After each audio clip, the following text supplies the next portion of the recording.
Hi, everybody. This is Silvio Canto in Dallas, Texas on Sunday, June the 15th. We call it Happy Father's Day. That's what we call this beautiful Sunday afternoon. A little warm here in Texas, but happy Father's Day to everybody. I've got a couple of thoughts about Father's Day in a minute, but I got to tell you, I think I'm going to have to get myself a Texas Rangers t-shirt or jacket because I love the Cowboys. I love this jacket. One of my sons gave it to me a few years ago, but I absolutely love the way the Texas Rangers are playing right now. They're playing very well. They've won something like 7 of 9 games or 8 of 9 games. They're playing extremely well, and I think they're setting themselves up for for the season. I mean, there's a lot of baseball left, of course, like 90 games left, and I think the Rangers are just setting themselves up for a great run here in June and July and August, and very excited about it. They're playing very, very well. They're getting great pitching, and some of the hitting is coming back. So that's a good thing. That's a good thing. So happy or congratulations to the Rangers who are playing extremely good baseball. And this, now that we have a stadium with a roof, man, does that make life a little better to go to a ballpark. Look, I remember the very first stadium that we had we replaced it in 1994, and that was the original Arlington Stadium. It was actually not a bad stadium, but it just got old. It just like anything else, it got old. And then they built this beautiful stadium. They used to call it the ballpark in Arlington. Beautiful stadium, but it didn't have a roof. And there were many, many nights, many Sunday afternoons when you were out there watching a game and you were saying to yourself, my gosh, it's just too hot to be outside watching a game. But now you have this beautiful new stadium with a roof. I went to one of the games earlier this year with my sons. I mean, look, it was just it's a beautiful place to go watch a game.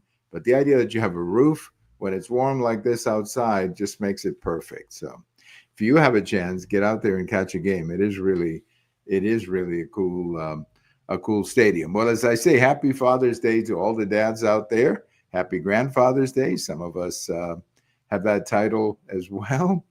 And, Father's Day for me personally, the older I get, the more that it remembers my father, who we lost about almost 10 years ago. And it seems like, the longer he's gone, the more I look back and I appreciate him in so many ways, because he was just a great father, a great role model, the kind of guy that really taught you how to be a man and taught you how to prepare yourself for life, whether it was being a husband, whether it was a father, or just overall, life overall, the responsibilities of life, like earning a living and supporting a family, stuff like that, well, that's part of life too. It isn't always fun. You have to, deal with the adversity. And my father was very good at that. My father was very good at dealing with adversity. And as you know, we came here from the United States when I was 12 years old. And, it was my father, my mother, and the three of us, my younger brother and younger sister. And here was my father in the United States, starting all over again. And I think he was like 38 when we came from Cuba. And, he was a banker in Cuba, came here, had to do a lot of odd jobs until he got back into banking. And he set the example, I think, for me and my brother, an example that I hope to live up to, because my dad had very high standards. So I hope I can live up to it. But every Father's Day, I remember him and, moments with him that are very special. And to me, growing up with my father, one of the things one of the memories that I have of him is going to the baseball games in Cuba. We used to go to the baseball games on Sunday afternoons. And that was just a great memory of going to the baseball games in Cuba. And then when we came here also going to baseball games and just growing up with him was just a fascinating thing. So I remember my father on this day, Father's Day 2025. I mean, all I can tell you about my father is that he was the definition. If you have a job description for father, my father would pass it, without having to have extra interviews. He would pass it on the first interview. That's what I think how great he was. as a father. Now, one of my favorite Father's Day stories is actually from 1964. Now, it's not my personal story, but it's one that I read years later, and it's become a real favorite of mine. On Father's Day, 1964, that would have been June. I think it was June 15th, actually, just like this year, Father's Day. And one of my favorite stories is that on that day, Jim Bunning, who was pitching for the Philadelphia Phillies, pitched a perfect game. Now, some of you, when you hear the name Jim Bunning, you think of the senator from Kentucky, and that was him too. He became a senator from Kentucky, very popular senator from Kentucky. He retired, and Rand Paul replaced him in the Senate, I think in 2010 or 2014 or something like that. But Jim Bunning was a senator, a Republican senator from Kentucky for a long time. But before that, he was a great major league pitcher. In fact, he's in the Hall of Fame. And on this day, on Father's Day, 1964, which again, I think it was June 15th, he actually went out there and pitched a perfect game. Now, Jim Bunning, it's the only perfect game ever pitched on Father's Day. Now, Jim Bunning knew something about fatherhood because he had 9 kids. And so he knew something about fatherhood. And he went out and he pitched the only perfect game ever on Father's Day. And he was pitching for the Phillies. He threw the game against the New York Mets in Shea Stadium, in the old Shea Stadium in New York. And it was just, one of those baseball moments that is so unique, to throw a perfect game. I mean, a perfect game is very unique. I think they've only been like 20, between 20 and 25, I think, in the whole history of the major leagues. You're talking over 130 years old. I mean, the major leagues have been around since the late 19th century.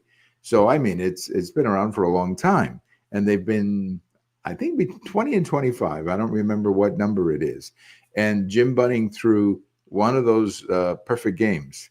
And it happened to be on Father's Day, 1964, when he just beat the Mets. So what a great, always loved that story. Always loved that story about Father's Day and Jim Bunning. What a neat story that was.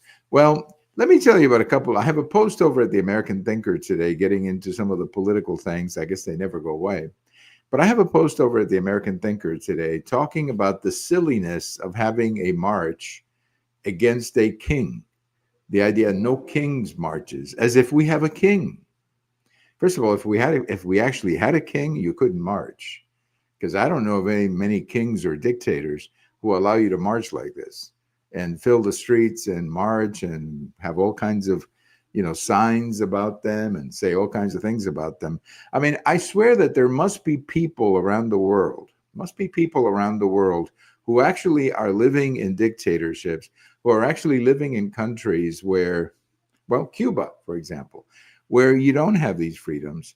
These people must be looking at these marches and these, people on the streets asking themselves, how foolish in the one country in the world, the United States, the freest country in the world, the one country in the world where you have more opportunities than anybody else, the one country in the world with freedom of press, freedom of religion, freedom of assembly. I mean, look, you've got it all listed there, enumerated in the Constitution, and you got these people out there marching, saying that, we don't want a king. But we don't have a king. What we have is a president who happened to be elected in November, a president who actually won 40 states. He won the popular vote. He won 80% of the counties. He picked up the House. Well, he actually already had the House, but he kept the House, and he picked up the Senate.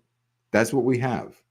Now, you may disagree with him. That's fine. You want to disagree with him. That's okay. There's nothing wrong with that.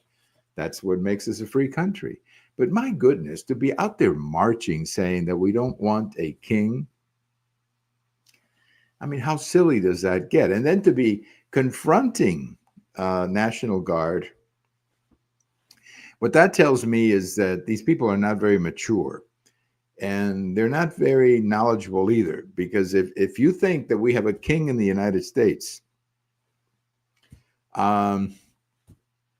you need to go back and read your history a little bit, or maybe you need to talk to somebody, like me, who was raised in Cuba and knows something a little bit about dictatorships.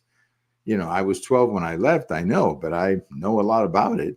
My father's cousin was in jail for 15 years as a political prisoner in Cuba. So I know something about, what it's like to live in a dictatorship. And I'm sure there must be a lot of Cubans. There must be a lot of people who from the old Soviet Union or the, old communist countries and Eastern Europe who can tell you a few things about deep repression and what it's like to actually live in a dictatorship in a country that takes away your freedom. So it's very silly when you see these marches. Now, I don't think they were very successful, politically speaking, because I think most Americans are smart enough to know that these people out there are silly at the very best. They're not bad people. A lot of them, a lot of it is just people caught up in this Trump derangement syndrome. That's what a lot of it is. Just people caught up in Trump derangement syndrome.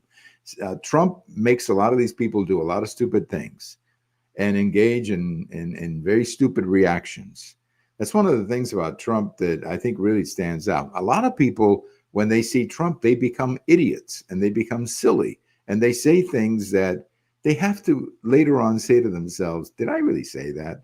But anyway, so we don't have a king. We have a president who was elected and we have a representative government. So that's what we have. Now, you don't have to like it. I'm not saying you have to like it. I'm not saying you have to vote for him. You can vote for somebody else. It's okay. That's your right. But to sit there and march and tell me that there's a king in the country, I mean, you got to be kidding me. You have to be joking. I mean, you have to be wondering. I have to, wonder how many history tests that you fail or how many history classes that you take. Because if you knew anything about history and if you knew anything about the United States, you can criticize Trump all you want. You can disagree with his policies. That's fine. But to call him a king or a dictator, I mean, that's pretty stupid. I mean, if you think about it, it's pretty stupid. Anyway, I have a post coming out Monday morning about Mexico. It turns out that the president of the Mexican Senate has offered to build a wall. He offered to build a wall, but he wants to build it on the 1830 border, or whatever it was at that time. Well, that's fine if that's what they want to make an offer. But look, I think what we need, if Mexicans want to go back to Mexico, I think we need to have a referendum in California and in the Southwest and ask the Mexicans who live here if they want to go back to being part of Mexico, if that's what they're talking about. And if that's what they want to do, well, I guess we can do it. But my gut feeling is that most Mexicans do not want to be part of Mexico. The Mexicans in the United States, that is. I don't think they want to go back to Mexico. I think they want to, maintain their heritage. That's fine. But this idea that, we're going to redraw the border to 1830, I mean, look, I think the president of the Mexican Senate is frankly pretty silly in saying, something like that. Anyway, happy Father's Day to all of you. Enjoy yourselves. And if you're fortunate enough to have your father, then make sure you spend some time with him and maybe give him a call or whatever if he's out of town. In my case, I have the memories and lots of good ones, to say the least. Have a good weekend, everybody. This is Silvio Canto in Dallas, and we'll be talking more about these marches and the situation in Mexico with our friend George Rodriguez. I think we're going to be chatting with George on Monday. Have a good day, everybody. This is Silvio Canto in Dallas.